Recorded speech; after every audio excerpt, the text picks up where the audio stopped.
This week on The Splash, a West Bloomfield resident who's seen and experienced its early development shares her story. Then meet a young entrepreneur who came here all the way from Syria.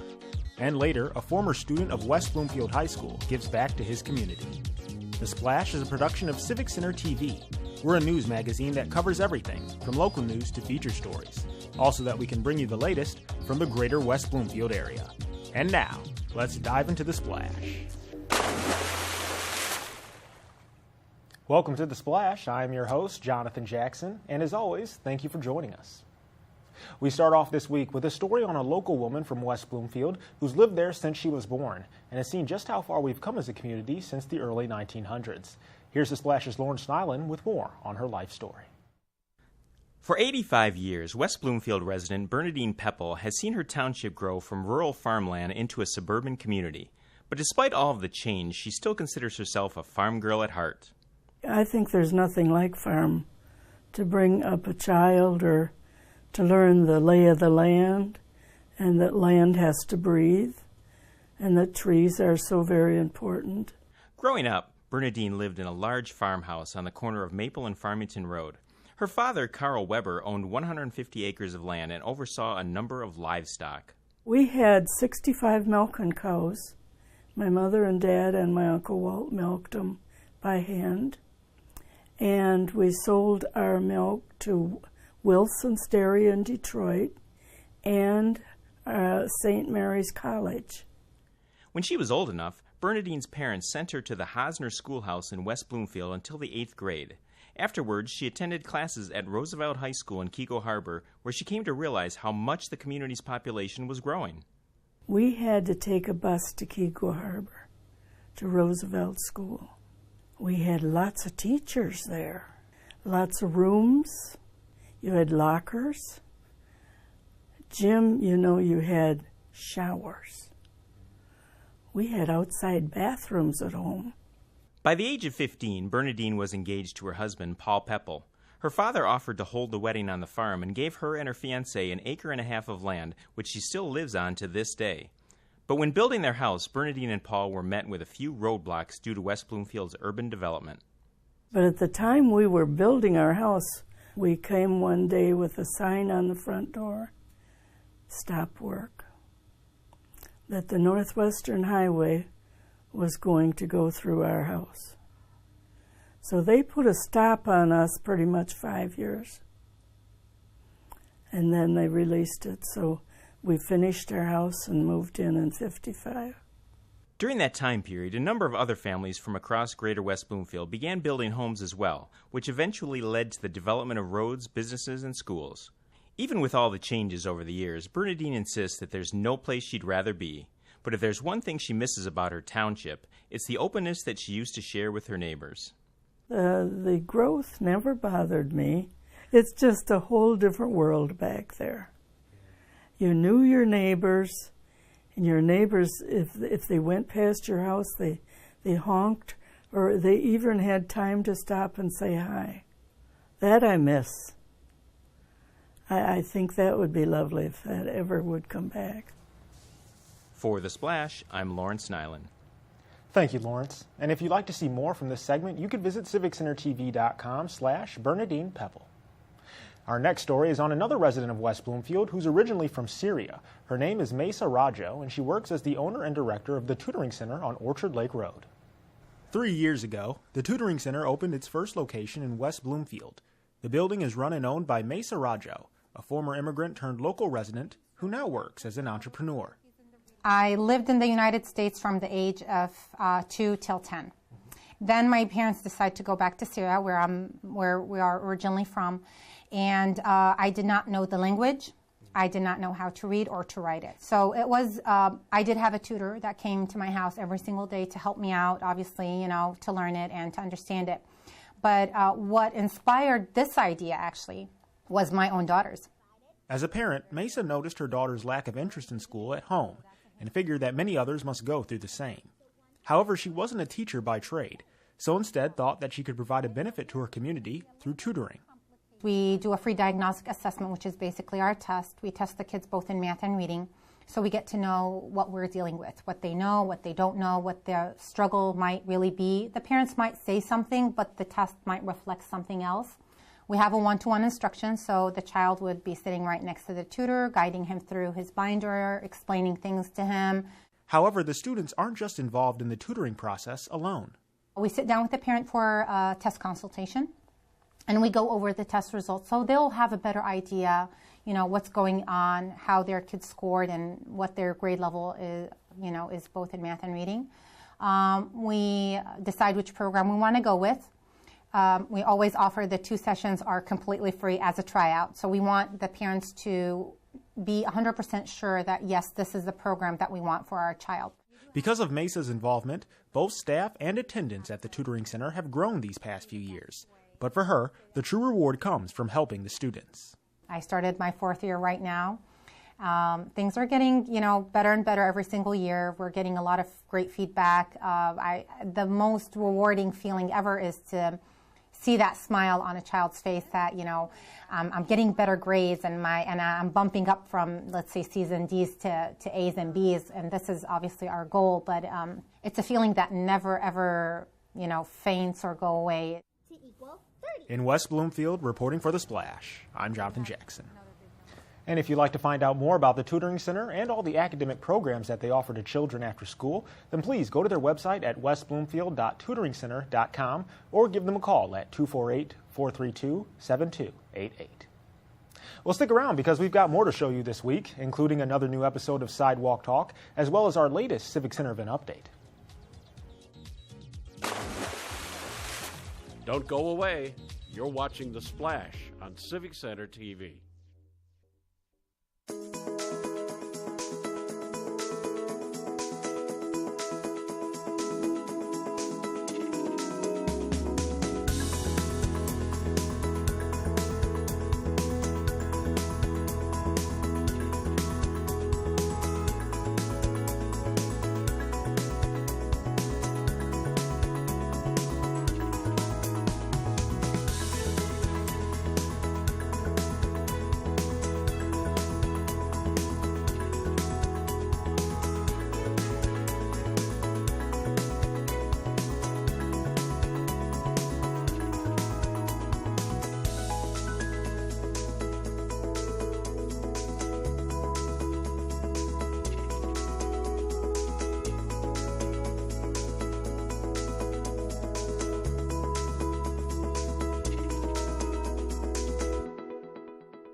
And now, back to The Splash on Civic Center TV.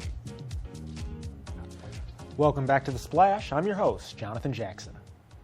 Out on Northwestern Highway, a brand new shoe store just opened up within our area called Mr. Allen's. If the name sounds familiar, it should, because this local Michigan sneaker chain has businesses all over the state. But what you may not know is that the store owner is actually from West Bloomfield. Here's The Splash's Ben Goldman with more. Recently, West Bloomfield High School graduate Jacob Bishop opened Mr. Allen's, a premium sportswear company here in the heart of West Bloomfield. So I've been with Mr. Allen since 2012, and since then we've gone through a major remodeling and a major rebranding. And to open in West Bloomfield for me probably is one of the most significant things we did as a company. Jacob graduated from West Bloomfield High School and credits the DECA and marketing programs for giving him the tools he needed to succeed in being an entrepreneur. I was a part of DECA, and that was really a huge experience for me.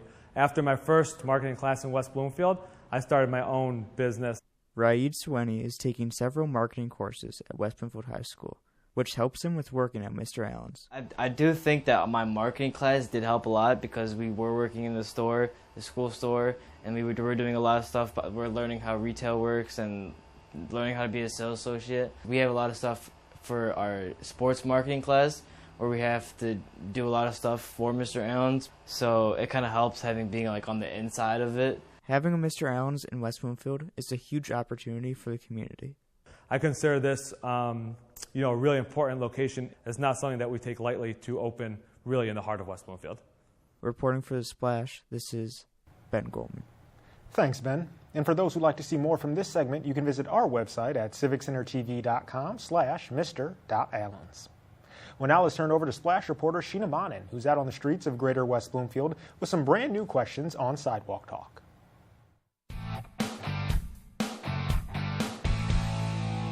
Hi, I'm Sheena Monin, host of Sidewalk Talk. We've got some great new questions for you. Come along and join us. What is it about other drivers out there on the road that annoys you the most?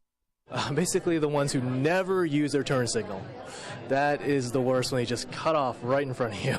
It's just communicating with people. A lot of people on their cell phones, that just gets me. I think people that drive really close up to my bumper. At the stoplight, people are looking at mail, or they're just lights green and send. Oh, yes, it's time to drive again.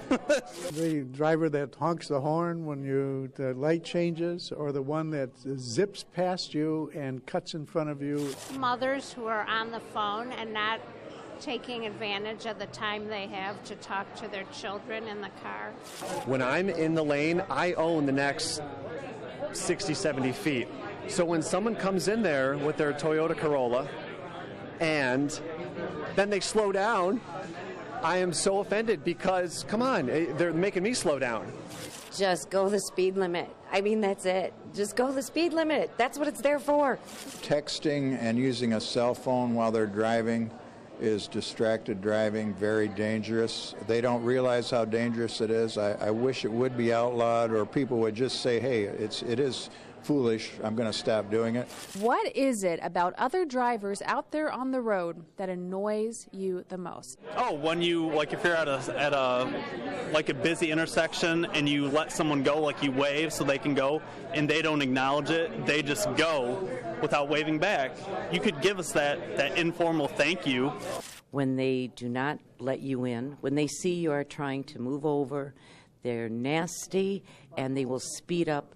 Other drivers think they're so much more important than you, and that their plans and their daily routine is much more important than whatever you're doing. When people don't pay attention, I actually work at a hair salon across the street, and a few years ago, someone came through and drove right through our front door, front entrance, and half their car was in our lobby. I think it's kind of not a very well-known feature on the car, but they do have something called a turn signal that allows you to let drivers know when you'll be changing lanes or making a right or a left-hand turn. I highly advise you look into it. I think it's going to make the world a better place. If they're going too fast, they're a maniac. If they're going too slow, they're an idiot. It's just no one can drive as well as I can. Thanks, West Bloomfield, for some more great answers to our questions. Join us again next time for more episodes of Sidewalk Talk. For me, few things are more aggravating than inconsiderate drivers. I even ran into one this morning on the way here. However, if you like this segment and you would like to see even more funny responses from the public, then you can visit our website at civiccentertv.com/sidewalktalk. And now it's time for our Civic Center event update, where we provide you with all the latest that's happening around Greater West Bloomfield. And you can even stay up to date on all the following current events yourself by simply visiting civiccentertv.com/events. So without further ado, let's get started.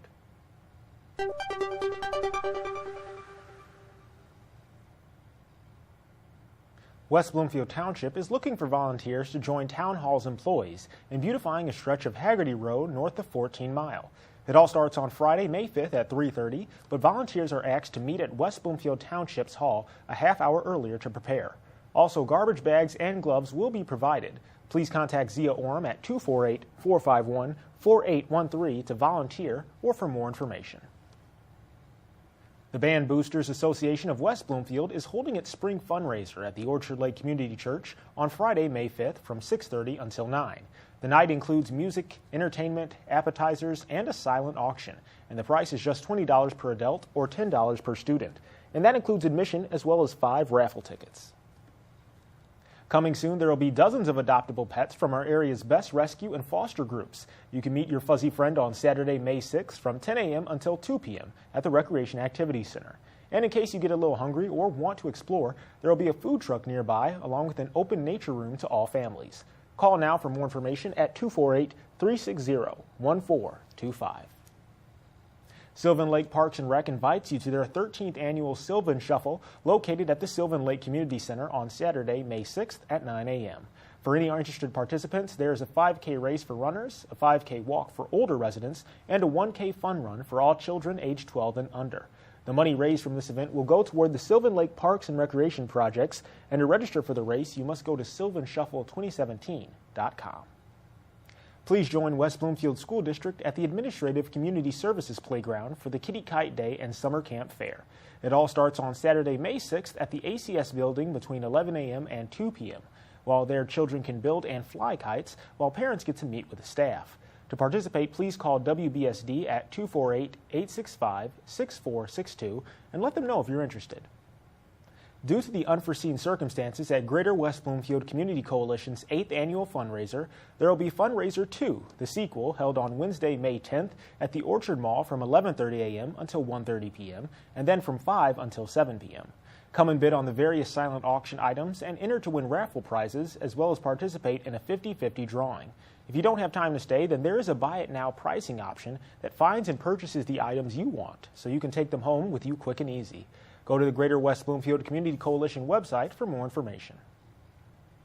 Greater West Bloomfield's Michigan Week invites everyone to the 45th Annual Michigan Week Awards Breakfast, where you can come dine, celebrate, and recognize our local volunteers.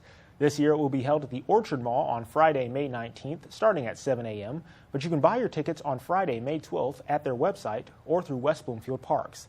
Civic Center TV will also be there taping the event, so I hope to see you all there.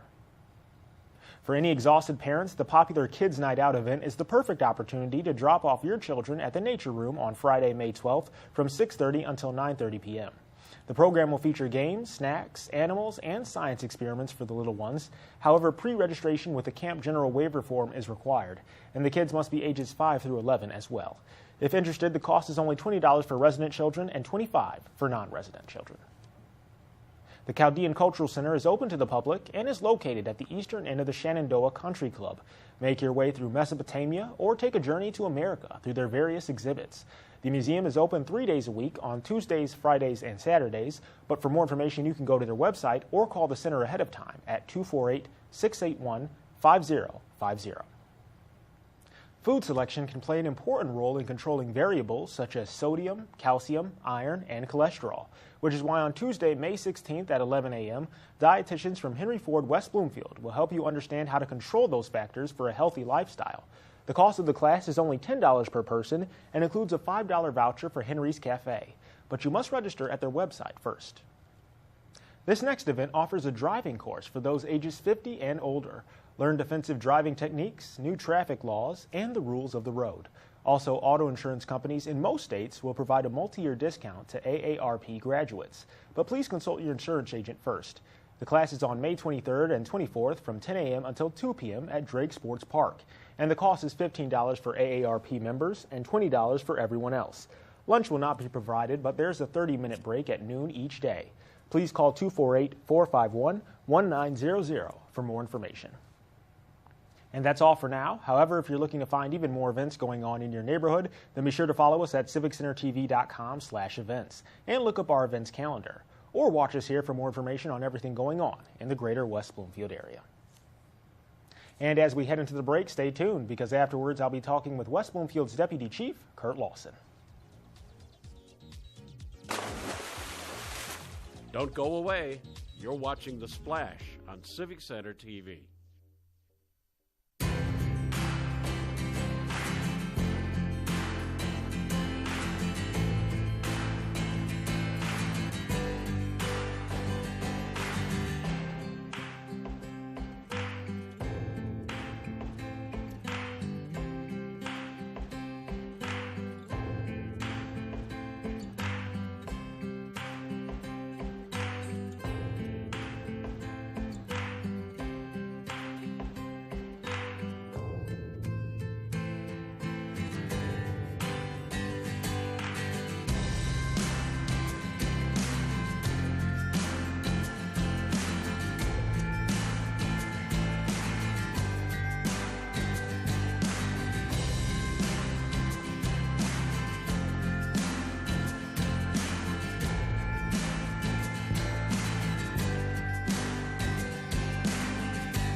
Now, back to The Splash on Civic Center TV.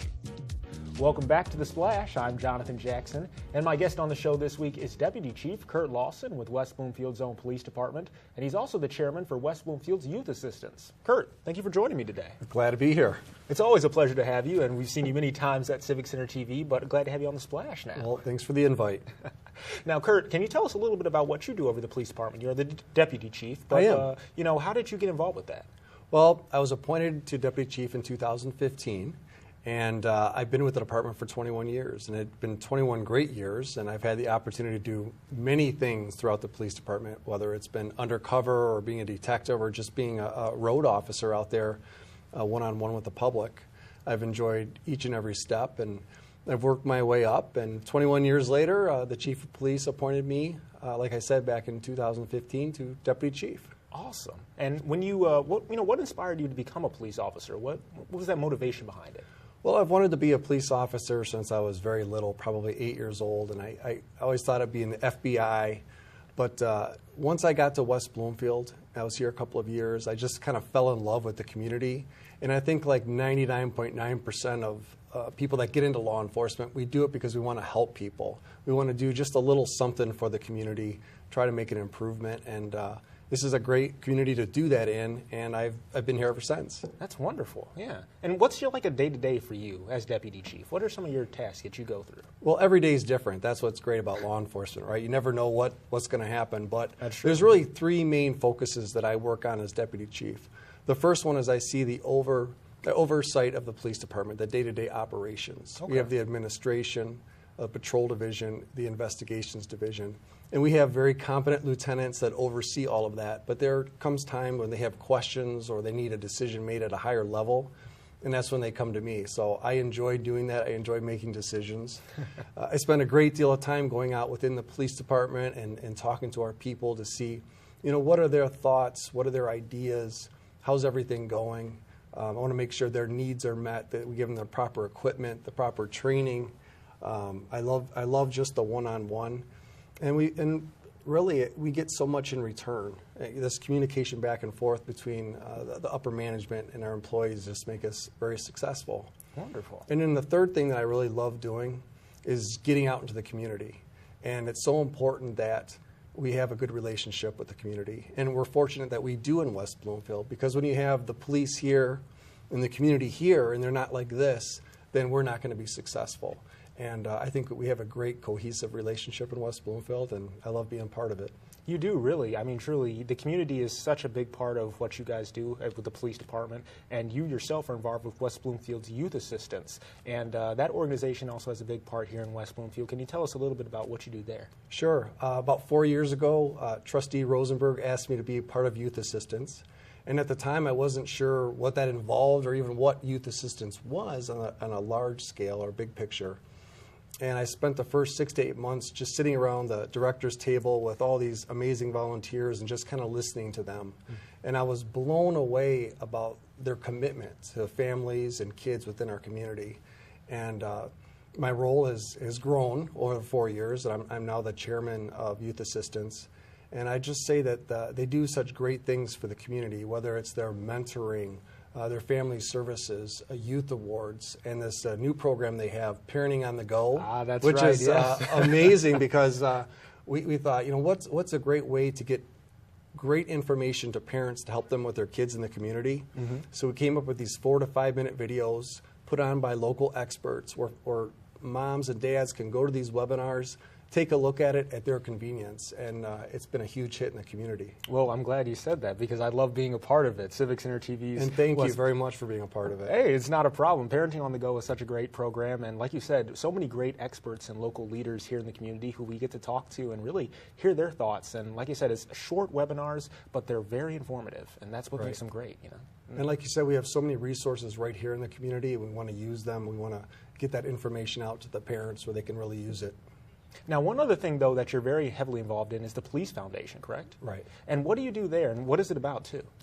The West Bloomfield Police Foundation was founded in 1993, And the original intent of the Police Foundation was really just to help the police community. It was to raise money if something very bad happened to one of our officers, if they were sick, injured, or killed.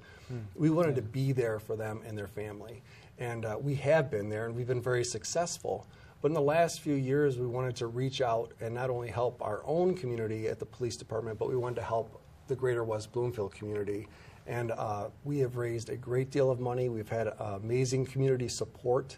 We've been able to push out over $180,000 in the last 6 years to not only our own people, but people within the community here in West Bloomfield. So it's been a huge success, and we appreciate the community's support for the Police Foundation. It's so good that you mentioned, supporting our officers, because oftentimes they're out there supporting us. They're keeping us safe. They're doing their best to protect all of us. But giving back and helping those, our protectors, our partners and our protectors. Exactly. We like to say, But Police Foundation is great. And what is your role there, by the way, though?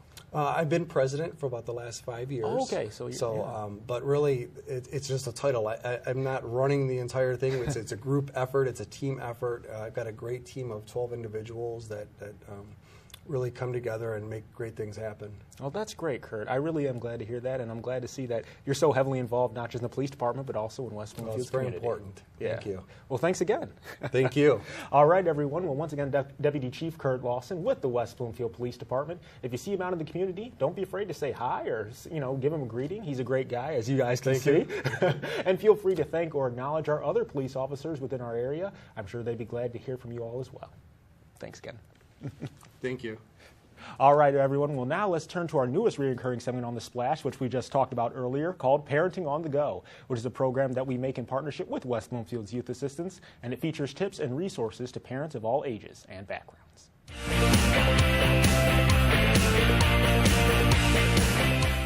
Hello and welcome to Parenting on the Go. I'm Jonathan Jackson, and joining me this episode is Hannah Cassisi, a public health educator and chair for Oakland County's Youth Suicide Prevention Task Force. And sitting right next to her is Erica Salm, the senior director for Family Life and Wellness at the Jewish Family Service of Metro Detroit. Guys, I want to thank you both for joining me today. Thank you.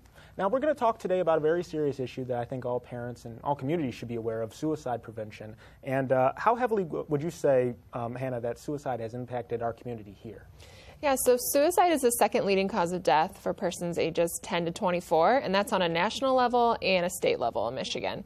Like many other counties in our state, Oakland County has definitely been affected by youth suicide. It takes an emotional toll on family and friends that have lost someone to suicide, and also those that have attempted suicide as well. And suicide, when folks attempt it, they're not always... Are they trying to escape from something, would you say, Erica, like from a pain, or are they just trying to harm themselves? Yeah, so most people who attempt suicide don't truly want to die. What they're trying to do is end the pain that they're experiencing. So prevention comes from really breaking down that stigma surrounding suicide so that we can intervene before that person who's having thoughts of suicide turns them into actions. Yeah, and I mean, what efforts would you guys say that is being done currently to help prevent suicide in the home? On a county level, we've established the Youth Suicide Prevention Task Force. We have a number of different agencies throughout the community that work directly on suicide prevention involved. We're trying to coordinate efforts throughout the county and promote suicide prevention awareness so that we can have open and honest conversations about it.